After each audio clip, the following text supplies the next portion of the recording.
Hey guys, so in this video I want to show you how to drop a fuel tank in 2007 to 2012 GMC Sierra or Silverado.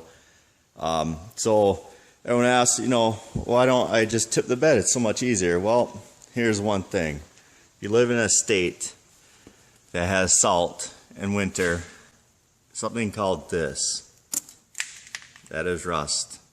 And when you try to do the bed bolt, which I did, it just spins. So you can see up here how that one just spun inside the frame. So I thought, well, if the first one does it, they're all going to do it. So if you live in a winter state, you have to deal with rust. So maybe if you live in a southern state or a state that doesn't see winter, then tipping the bed would be the option. But if you live in any state with snow and salt, then your best bet is just to drop it. Now, the shield has 3 bolts holding it on, and you can see that right here. This one snapped it right off. The other 2 luckily came out, but so I'm going to drill that out. And you can see how my strap is hanging up there. Well, the strap bolt spun too. So what I had to do was cut it with a Sawzall. And you can see right there how it's cut.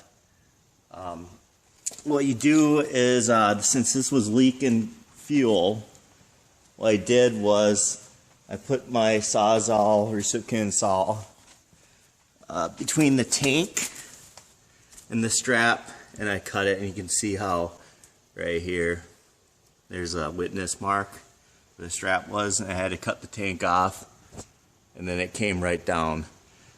You can see that these connectors, you have a good 15 inches of drop, so you can drop the tank 15 inches before you stretch, so you can get your hand up and disconnect the fuel pump. And all you do up here is 2 connectors of an evap canister. You can see how, let's see, you can see that they have these 2 little tabs. We push them in. They're supposed to go flat because they connect and slip onto this ring. And then the fuel line is just a snap underneath that you pinch, and then you pull that blue locking tab up, and then you pull it right off. The connectors for the fuel tank are just regular. This smaller one right here is this one, and it's just a regular flip up. See if you can see that flip up. This one has a gray double lock-in, so you have to push this back with a screwdriver, and then you push down and pull it off. And then these lines, like this one's a 2007 new body style, so it's a transition year. So this one has the retainer, inside retainer. I'm going to have to get a fuel line disconnect or AC disconnect to take that off. These other 2 are just a pinch, and this one's the tab one. So pretty easy. Other than that, now I'm going to have to cut this bolt. So once I got all this off, now I can work on drilling out the bolts and cutting that bolt, because other videos show for the tank strap that they, let me get over around here, that they put the Sawzall recipient saw right in between here and the tank. And they put a piece of metal, but if your Sawzall or chisel slips and you puncture that tank, you're looking at a $600 tank. I mean, you could probably find one used for $300, but you're looking at like a $600 tank. So it's just easier to cut the strap and pay $30 for a strap. It was quick, easy with the Sawzall recipient saw. I used just a standard DeWalt cordless one, cheap blade, cut it right through. And then I just left all this stuff connected, just took out the 3 bolts for the gas gas tube right there, and then there's one ground, and the ground goes right up here. Let me shine some light on it. Right there, that's where your ground goes. And then this is a vent, and it goes into this little clip here, and this clip you just pry it like that and pull it out, and then I just left everything intact. Now you can see it's pretty rusted, and this is typical for Minnesota or any state that has salt. So all those other YouTube videos where they say, oh, just tip the bed, well, yeah, in an ideal world, and you're working on a non-rusted vehicle, that's perfect. I mean, look at that rear end. I mean, but yeah, that's a lot of clothes and shit over there. My vintage stuff. I was cleaning out a house that had tons of stuff and did a couple loads, and then this started leaking, dripping, so I had to stop that short, and probably left about $3,000 to $5,000 worth of old vintage stuff at that house. So, oh well, at least I'll save some money on doing this myself. But guys, that's how you want to do it when you drop in the tank. I didn't really show you it because it's pretty self-explanatory. It's just once you run into these strip bolts, like in here, that's where you're going to have a problem. It's just better to cut the strap and be safe. And there's that bolt, and that's just going to spin. So I'll show you how I'm going to fix that. I'm just going to take some piece of metal, drill a hole, weld a nut to it, and then slide it in there, and then put a new bolt up through it. Just get a bolt, and then that should be fine for that one. And this other one, since this is a box frame right here, this one I'm going to drill out, and then I'll probably just run like a self-tapper in there, drill a little hole and run a self-tapper, and then it's only for a plastic shield. That doesn't weigh much, and there's two other ones. So here is what is holding the tank straps. It's a nut with a piece of metal that goes over. Stupid design, because this will easily rust out, and then that's what happens, the nut will spin. So this back area, you can see that there's that nut. Now what you can do is, before cutting off the bolt, you can try to hold on to that with a screwdriver, you know, a 14 millimeter, or I think it's 14 or 13, and try to get that off, but this bolt's pretty well rusted up pretty bad. So my option would be to is to get a torch and cut that out, because you cannot push it up. I don't know if you can see that. You can't push it up into that hole because the hole's too small, so you can't push it up from the bottom through the top into the top tube. So you have to get a torch and cut that out, cut the threads off the top, and then pull a nut out, and then push the stud up through the top. Or a plasma cutter, or if you don't have those, I'm going to try with an impact. I'm going to use a air hammer chisel attachment and see if we can knock that off, just in case. If not, I'm just going to use my plasma cutter. So I'd use my plasma cutter and be done within like 10 seconds, but let's see if chisel can do it for those guys that don't have plasma cutters or torches. Okay, so what I did was basically just pushed out with an air hammer. You can see that it just made that hole. Let's see if we can get there. See how that hole made it just bigger, so the nut and washer can get through there. So I pushed out through the top.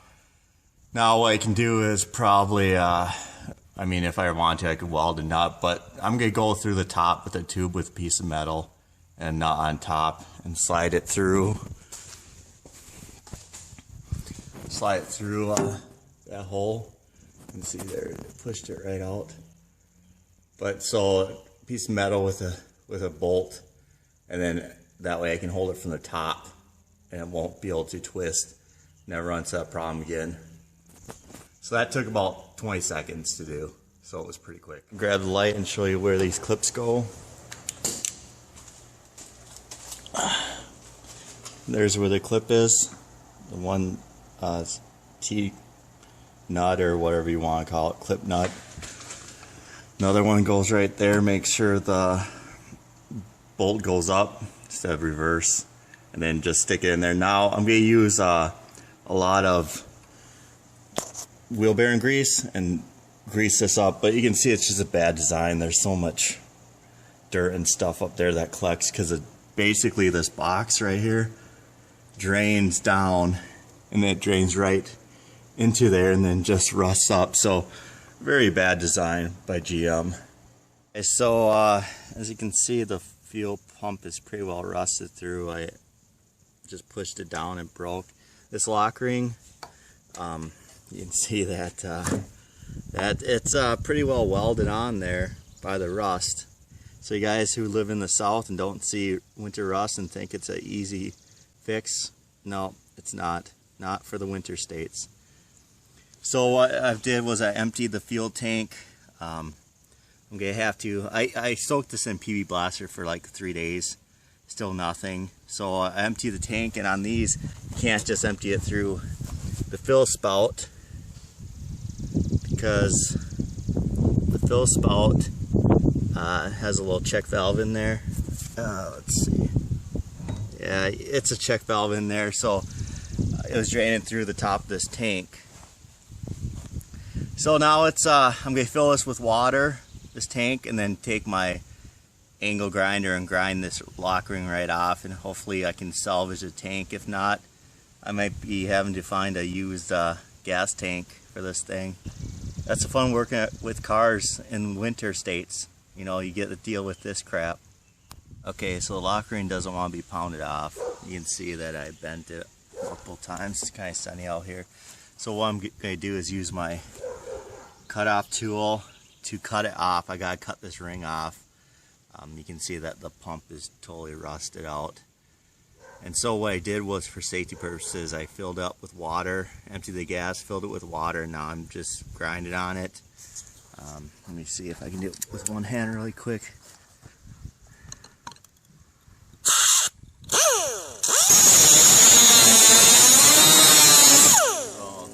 That's what I'm going to do, is grind it off.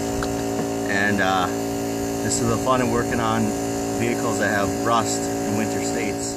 Fuel pump finally came out. I don't really know what this was. This was inside the tank floating around. Or there's a lock ring that I cut off. Once I did a couple cuts, it relieved the pressure and it came right off.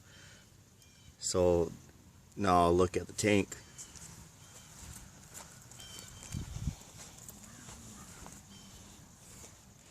Here's a tank.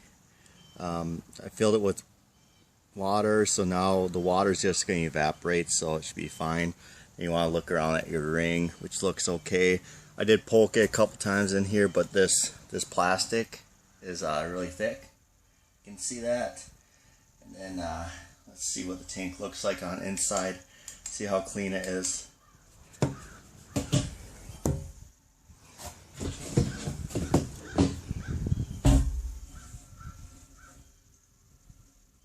So, I mean, the tank looks pretty clean that way.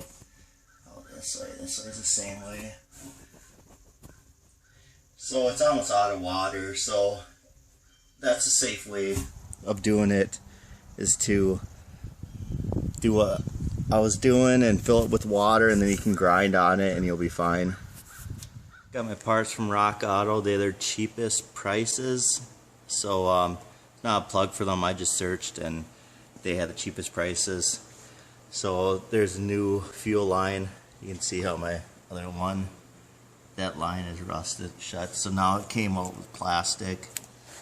A new fuel retainer ring, fuel pump retainer ring.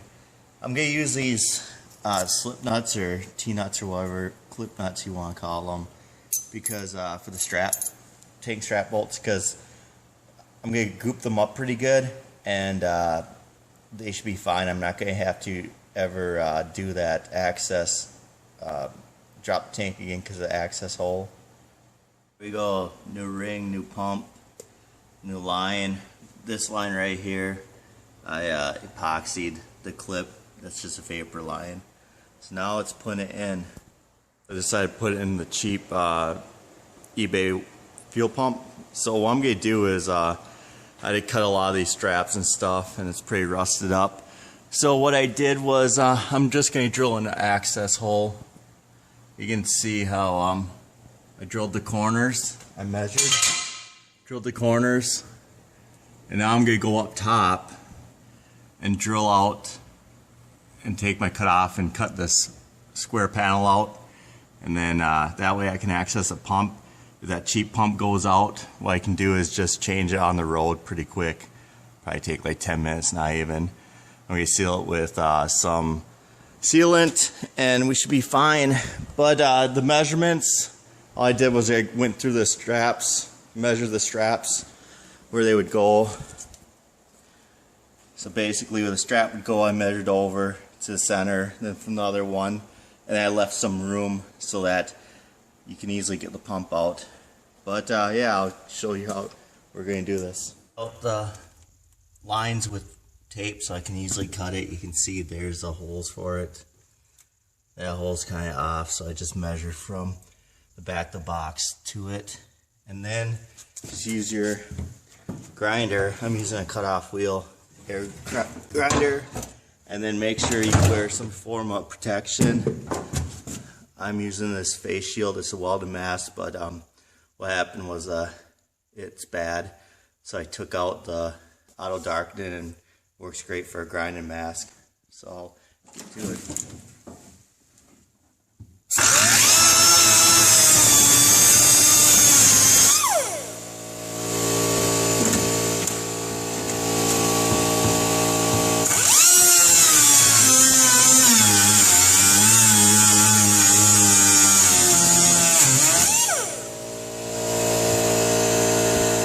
Hey guys, so I decided to use a Sawzall.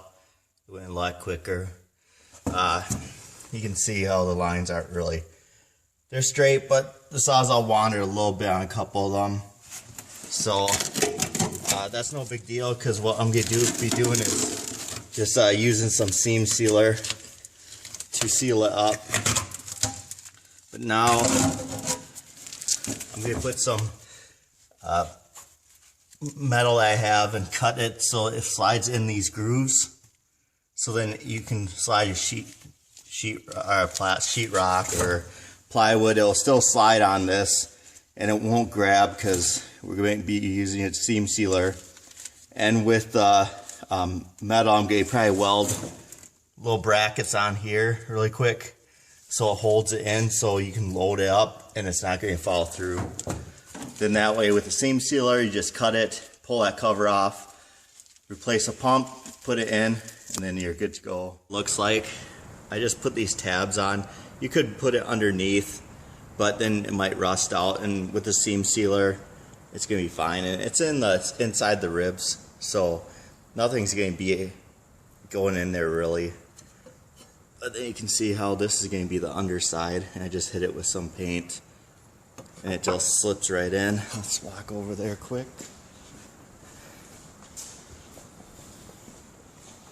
Still a little bit wet, but let's see.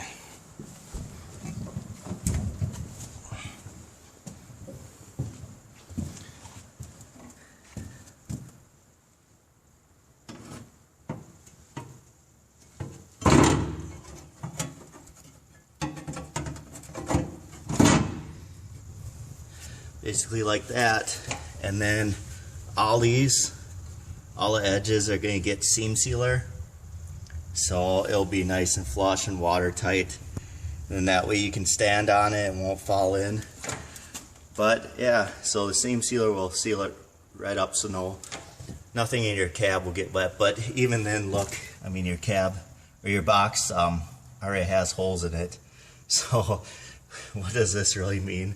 Nothing has drainage holes, and that's what problem is. The drainage holes come down and they drain onto your bolts and everything for your fuel straps.